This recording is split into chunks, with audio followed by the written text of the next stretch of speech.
when we started in TV, it was pretty straightforward. Hmm. आप TV की story करो, घर जाओ, सो जाओ, सुबह फिर आओ, shoot a story for 2 days. My God, we had 2 days to do a story. Wow.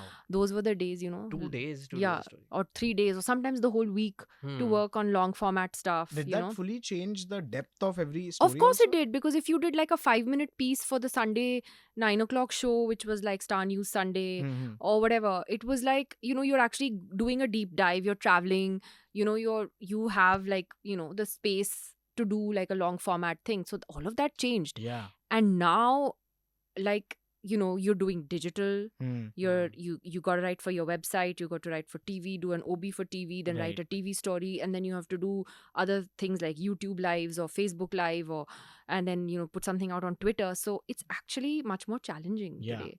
And I found that a bit of an adjustment. Like, I was like, okay, Facebook live kya hota hai? Yeah, What is it? absolutely. Yeah, what is it? And I had to do all this stuff. But I mean, it's very interesting because I was just talking to like I have another show called ELI10, and I was talking to Sakshi Joshi about this, and she, I think, is a much more like, she started working as a journalist in 2005, right? When did you start working as a journalist? 99, right? So she went through that TV phase as well, right? But it was a very different TV phase than what you went through, because you have worked with NDTV for what, 23 years now? Yeah. 23 years, Yeah. and that is the only organization you have worked with. Yeah, except for a brief 10 months where I worked with a public policy school, Kautilya School of Public Policy, Right. In the South, which Right. was a nice, different experience. I Right. took a break from TV. Mm. But yeah, otherwise, in the media space, only NDTV. And now you are back as a consulting editor, right? Yeah. Wahan pe. So I was just talking to Sakshi about this, right? Where the 24/7 news phenomenon, right? It started when she came in just as a journalist. And I think you also saw that phase where news went from a half-an-hour bulletin to 24 hours bharna hai humko. What did you think then when was there like more pressure on you after that phase to do more content or stories or find more stories? Well, obviously, like, when I joined, it was like, okay, it was the 9 o'clock news with Right. Pranoy, and everybody kind of worked towards that, and it wasn't 24 hours strictly, but you had the breakfast show, and you had and you had this evening prime time, so you had a lot of time and space to work on your content. But when it became 24/7, even then it was still okay, because at least there were more bulletins in which your stories could potentially run, and you wouldn't have to cry if your story didn't make it to prime time, because it was very competitive, right? So if your story wasn't the headline story, it might be dropped. Right. And hota hai. That's how Yeah. news is, right?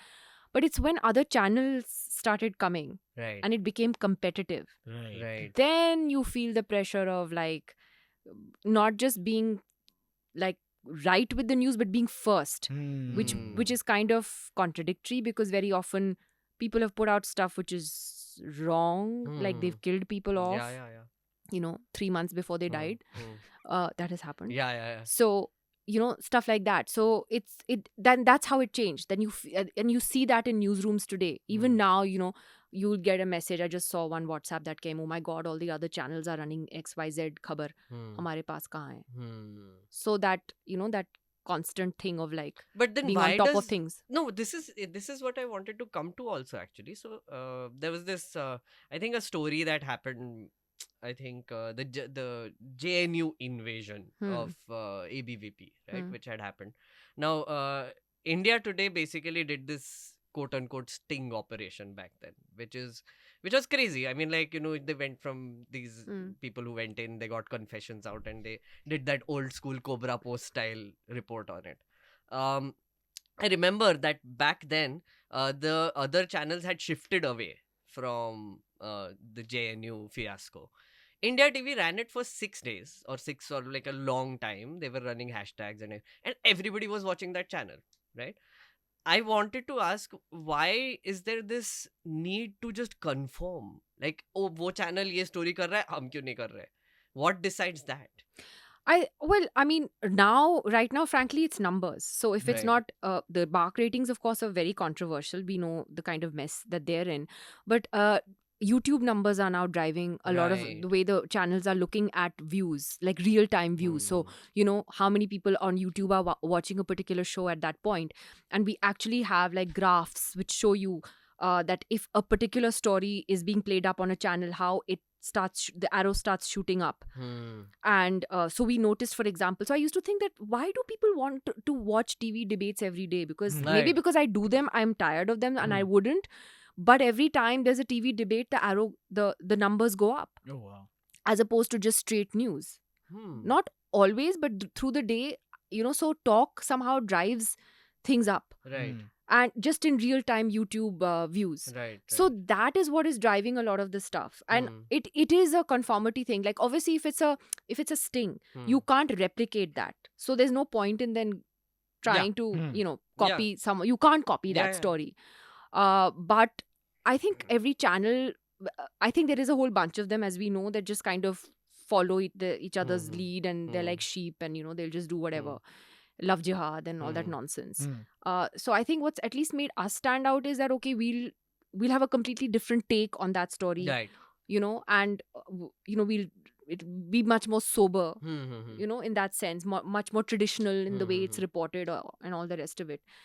But yeah, it happens. There is this kind of herd mentality that why does this channel have, and why don't you? Very interesting. Like, I'm just imagining, like, so there is a live stream of YouTube going on, which has like these.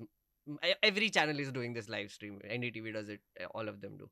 And if that is driving what story gets covered, I'm now thinking there is a way to game the system. Maybe There we must just have be. a mob, just go in and like whenever unemployment is being talked about on a channel, you just have a mob raiding By the way, YouTube. No, and, like, but it's true. Like I did, for example, an interview with Raghuram Rajan that did so well on the YouTube views, online as well, much Right. better than like a traditional debates. And it's with Raghuram Rajan, right? Yeah, So the yeah. conversation is like Heavy. it's heavy, and it's like half an hour, and it's just him, but you're talking about GDP numbers, but the way he breaks it down. But this is stuff people are interested in. So to say that people don't care about unemployment, or they don't care about the economy, that's crap.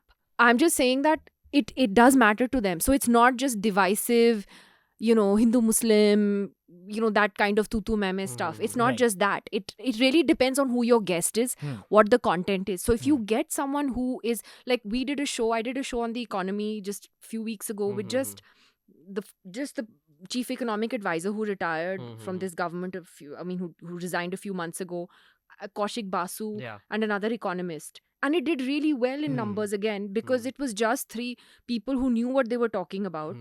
And it wasn't in that traditional debate format either. Sure. So I think people want good content. It's No, not even that. even Ravish's show, Yeah. like it's always in the YouTube trending.